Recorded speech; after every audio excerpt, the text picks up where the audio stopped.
आज हम लोग पढ़ेंगे indefinite pronoun. My dear friends, first of all ये जानिए कि जो इंडेफिनिट है ये दो वर्ड इन प्लस डिफिनिट से बना है। तो डिफिनिट मीन्स क्या होता है? निश्चित। और जब इसके पहले इन लग जाता है तो ये निगेटिव मीनिंग देता है, यानी निश्चित नहीं। निश्चित नहीं यानी इंडेफिनिट प्रोनाउन से अनिश्चित व्यक्ति या वस्तु का बोध होता है। क्लियर हुआ? इंडेफिनिट प्रोनाउन से किसका बोध होता है? हाँ बिल्कुल से अनिश्चित व्यक्ति या वस्तु का बोध होता है। जैसे हम कहें कि कोई तुम्हारा इंतजार कर रहा है, तो क्या वो निश्चित व्यक्ति है? नहीं है ना, यानी यहाँ पे कोई इंडेफिनिट प्रोनाउन हुआ। और इंग्लिश में हम इसको बनाएंगे कैसे कि someone is waiting for you. My dear friends, first of all आप ये जानें कि इंडेफिनिट प्रोनाउन के तहत आता क्या है, उसके बाद हम आपको बता रहे हैं कि आपके एग्जाम में कहाँ से क्वेश्चंस पूछे जाते हैं इंडेफिनिट प्रोनाउन में। ठीक है, तो my dear friends, indefinite pronoun के तहत everybody, somebody, anybody, nobody, everyone, someone, anyone, no one, nothing, something, anything, everything, all, some, any, few, little, one, most, etc. आता है। ठीक है, अब एक चीज बाबू जानिए कि कुछ आप यहाँ से कॉमन एरर के लिए भी समझ लीजिए। ये जितना everybody, somebody, anybody, nobody, everyone, someone, anyone, nothing, anything, something, ये जो है ये सिंगुलर है। क्या है? सिंगुलर है, इसलिए इसके साथ कभी भी सिंगुलर वर्ब का यूज होगा। कैसा वर्ब का यूज होगा? सिंगुलर वर्ब का यूज होगा। आपको एग्जांपल समझ में आ जाएगा। जैसे हम कहें कि someone is waiting for you, और यहाँ पे हम समवन के साथ इज के बदले आ का यूज करते तो वो गलत होगा। यानी इसमें से कोई हो, इसमें से ये जो है, तो उसके साथ जो वर्ब लेगा वो क्या लेगा? कभी भी सिंगुलर लेगा। बात समझे? वो someone is waiting for you के बदले हम someone are waiting for you कहे तो गलत है। एक और sentence, everybody is with you. Everybody है तो एवरीबॉडी आर विद यू हम कहे तो वो गलत है। बात समझ आया? यानी जितना बॉडी है और जितना वन है और जितना थिंग है उसके साथ कभी भी सिंगुलर वर्ब का यूज। क्लियर? एक कंसेप्ट। एक और एग्जांपल से समझते हैं। Nobody wants to go there. देखिए वो नोबडी वांट्स, ये नोबडी सिंगुलर, तो वांट्स क्या है? V5, ये भी सिंगुलर है ना। अब हम यहाँ पे वांट लिखते हैं तो क्या होता? गलत होता। बात समझ आया बाबू? ठीक, अब अगला हम देखेंगे इसका कंसेप्ट। बाबू जिसके भी अंत में बॉडी हो या वन हो, जैसे someone, somebody, anybody, no one, someone, उसके लिए प्रोनाउन के रूप में हम कभी भी ही, हिम, हिज या हिमसेल्फ का यूज करेंगे। वहां पे हम दे का यूज नहीं करेंगे। जैसे राम के लिए आप क्या लिखते हैं? ही लिखते हैं ना। सीता के लिए क्या लिखते हैं? सी लिखते हैं। इन द सेम वे किसी भी सेंटेंस में everybody, somebody, anybody, someone, anyone दिया हो तो वहां पे हम ही का फॉर्म चलाएंगे। बात समझ में आया? वहां पे दे का फॉर्म नहीं चलाएंगे। आपको एग्जांपल से यहाँ पे समझ में आ जाएगा।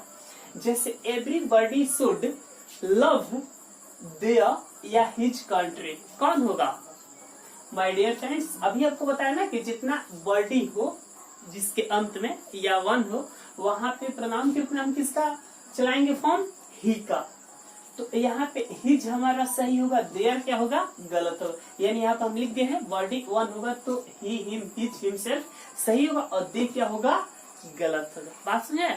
एक और example, no one can get success unless he works hard. देखिए अब यहाँ पे ही आया है ना, और यदि यहाँ पे हम दे लिखते तो वो गलत होगा। तो बात समझ आया? जिसके भी अंत में बॉडी हो, वन हो, यानी समबडी, एनीबडी, एनीवन, तो वहां पे प्रोनाउन के रूप में हम ही का फॉर्म चलाएंगे। क्लियर? दे का फॉर्म गलत होगा। क्लियर? अगला देखिए, लेकिन क्वेश्चन टैग की बात हो बाबू, तो क्वेश्चन टैग में जितना भी सम वन वाला हो या बॉडी वाला हो, तो वहां पे हम दे का फॉर्म चलाएंगे, ही का फॉर्म नहीं चलाएंगे। ध्यान दीजिएगा बाबू, वहां पे क्या चलाएंगे? दे का फॉर्म, ही का फॉर्म गलत होगा। जैसे यहाँ पे एक है एनीबडी कैन स्पीक इंग्लिश, और यदि हम यहाँ पे क्वेश्चन टैग बनाए हैं ना, तो क्वेश्चन टैग बनाया है तो कांट ही हमारा क्या है? यदि ही हम लिखेंगे तो गलत होगा, ये याद रखिएगा। और दे हमारा क्या होगा? सही होगा। यानी जितना भी वन और बॉडी वाला है क्वेश्चन टैग में क्या लगेगा बाबू? दे का फॉर्म चलेगा, ही का फॉर्म क्या होगा? गलत होगा। बात समझे? अगला एक चीज देखिएगा, और जितना थिंग है जिसके अंत में थिंग लगा है, जैसे एवरीथिंग, समथिंग, एनीथिंग, नथिंग, उसमें हम ईट का फॉर्म चलाएंगे। किसका फॉर्म चलाएंगे? ईट का फॉर्म चलाएंगे, यानी ईट, इट्स, इटसेल्फ। वहां पे हम दे का फॉर्म चला दे तो गलत है। जैसे everything has its on importance, देखिए इट्स हम बोले ना, और यहाँ पे हम दे बोलते तो क्या होता? गलत होता। अब नेक्स्ट देखिएगा, जहाँ पे वन होगा वहां पे हम वन, वंस या वन सेल्फ का यूज करेंगे तो सही होगा, और ही का यूज करेंगे यानी ही का फॉर्म चलाएंगे तो गलत होगा। इसको ध्यान समझिएगा, ये आपके एग्जाम में बहुत बार पूछा है। यानी जहां पे भी वन होगा वहां पे हम वन सेल्फ का यूज करेंगे, ठीक है। एक एग्जाम्पल आपको समझ आएगा कि वन शुड लव वंस या हिज कंट्री, किसका यूज होगा? वंस या हिज। हाँ आप, हाँ बिल्कुल सही, यहाँ पे किसका यूज होगा? वंस का। हिज का यूज करेंगे तो गलत होगा। बात समझे?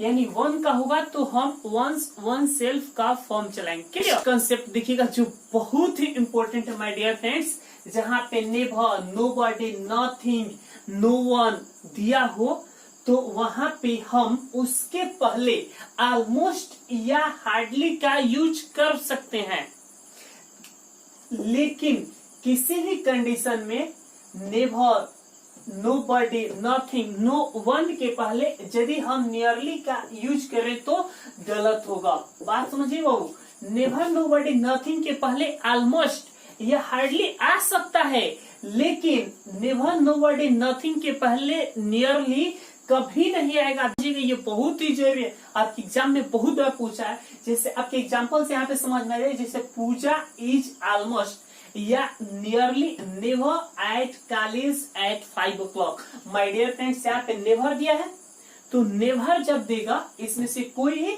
दे तो उसके पहले हम नियरली का यूज करेंगे तो क्या होगा? गलत होगा। यानी नियरली की वजह से क्या है? गलत है। यहाँ पे हम ऑलमोस्ट का यूज कर देंगे तो सही होगा। बात समझिए? एक और एग्जांपल देखिएगा, ऑलमोस्ट या nearly nobody was with you. अब देखिए यहाँ पे नोबडी दिया है तो नोबडी भी दिया हो तो उसके पहले हम किसका यूज करेंगे? ऑलमोस्ट का।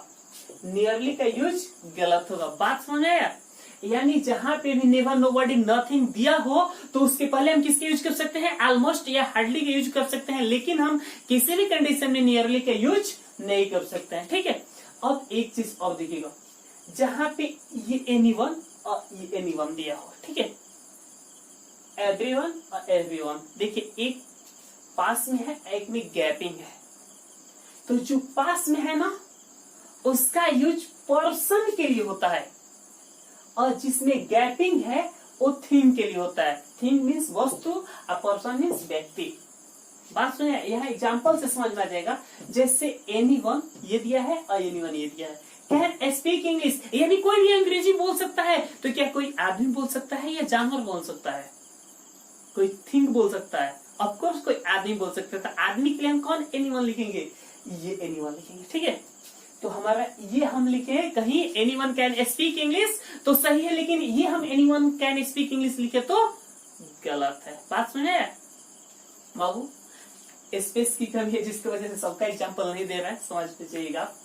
और एक चीज देखिएगा, जहां पे ऑफ फ्रेज दिया हो, ऑफ लगाया हो, तो वहां पे हम ये एनीवन और एवरीवन जो गैप है उसका यूज करें तो वो सही है, लेकिन जो नजदीक वाला है वो गलत होगा। जैसे any one of you can speak English, तो देखिए ऑफ है, और तो ऑफ होगा तो उसके पहले गैप वाला जो एनी1 है वही यूज होगा, तो ये हमारा सही है। अब हम यहाँ पे इस एनी1 के बदले हम ये एनी1 लिखे तो